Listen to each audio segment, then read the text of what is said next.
bisa mencapai apa yang kita inginkan gitu. Jadi kita semua kayak ngerem segala sesuatu yang terutama untuk menjaga stamina dan vokal kita sebenarnya.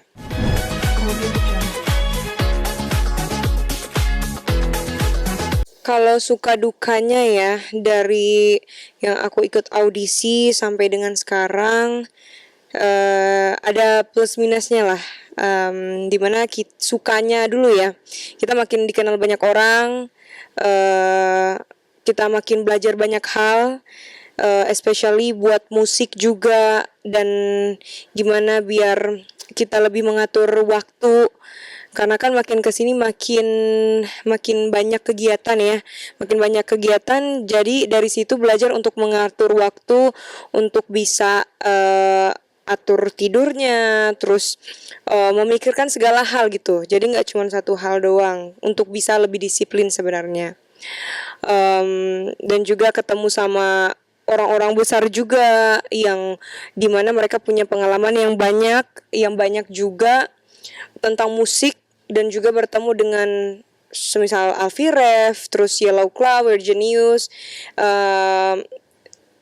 Karena dari proses inilah sebenarnya jadi aku bisa bertemu dengan mereka gitu. Ya mungkin semuanya sudah diatur sama yang di atas ya, cuman Allah itu akan lebih senang dengan manusia yang mau selalu berusaha gitu. Jadi itu semuanya by proses sih. Jadi kita tuh kalau misalnya punya mimpi yang besar, kita harus benar-benar fokus dengan mimpi itu gitu. Kalau dukanya apa ya?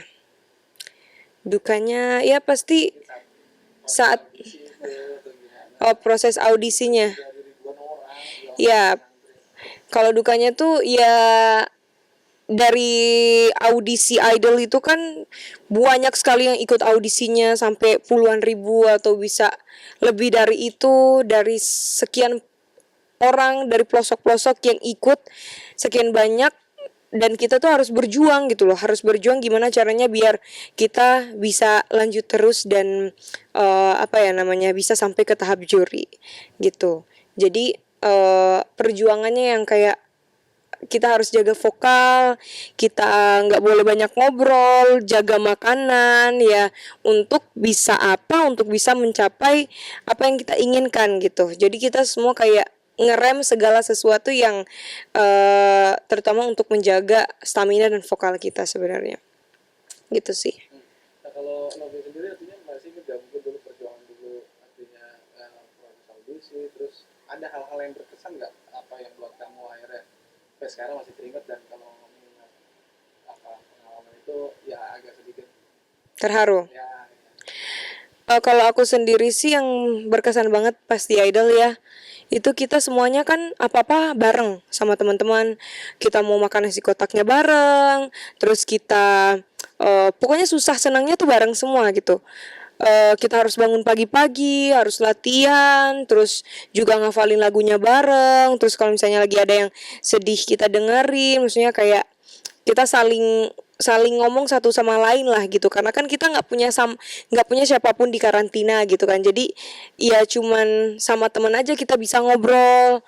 Terus juga latihan sama vocal coach di Idol tuh sangatlah memorable banget bersama coach Indra Ajis ya waktu itu.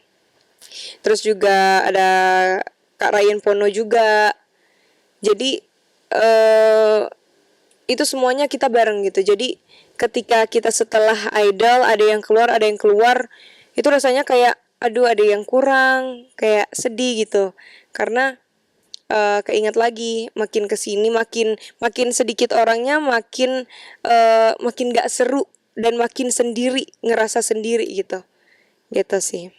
Nah ini kalau lihat sekarang artinya hampir rata-rata semua jebolan Indonesia Idol yang masuk 10 besar gitu, nggak termasuk 10 besar juga, ada juga yang akhirnya bermunculan bintang-bintang yang akhirnya banyak dikenal orang gitu, termasuk kamu sendiri gitu yang masuk 10 besar ya gitu.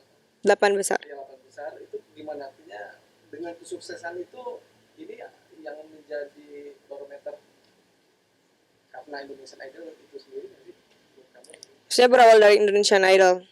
Ya, itu berawal dari Indonesian Idol. Sebenarnya sebelumnya aku kan sudah ikut ajang-ajang pencarian bakat. Itu ada Idola Chili dan juga The Voice Indonesia, dan setelah itu Indonesian Idol. Tapi gongnya itu adalah di Indonesian Idol gitu. Dan dari situ pun makin banyak orang yang tahu sama Novi, dan alhamdulillah juga Novia sampai di top 8 Indonesian Idol.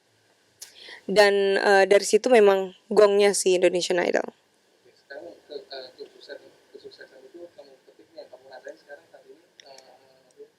Yang aku rasain setelah kesuksesan Indonesian Idol ya, yang pertama itu orang makin kenal, terus juga karya kita banyak yang menantikan, apa ya, dan makin termotivasi lagi sih untuk kayak belajar lagi gitu. Jadi untuk apa, menghasilkan karya yang lebih baik lagi untuk yang sudah menunggu karya-karya kita. Oke, Novia, artinya untuk ada pesan nggak untuk para audisi yang akan apa istilahnya mengikuti gitu audisi Indonesia? Pesan aku. Dari pesan kamu apa? Pesan aku buat semua peserta nih ya yang ikut Indonesian Idol, pokoknya jangan terlalu berekspektasi tinggi terhadap apa, masuk atau lolos atau enggaknya. Pokoknya yang harus kalian pikirkan adalah fokus dengan nyanyi, vokal kalian dijaga, istirahat yang cukup, lagunya harus benar-benar yang kamu sukai, yang kamu nyanyikan gitu. Gitu sih, dan nggak usah terlalu banyak ngobrol. Pokoknya fokus dengan lagunya, dan jangan lupa attitude-nya dijaga. Itu penting juga. Juri-jurinya sekarang mungkin udah ada wajah baru. Banyak, ada 11 juri.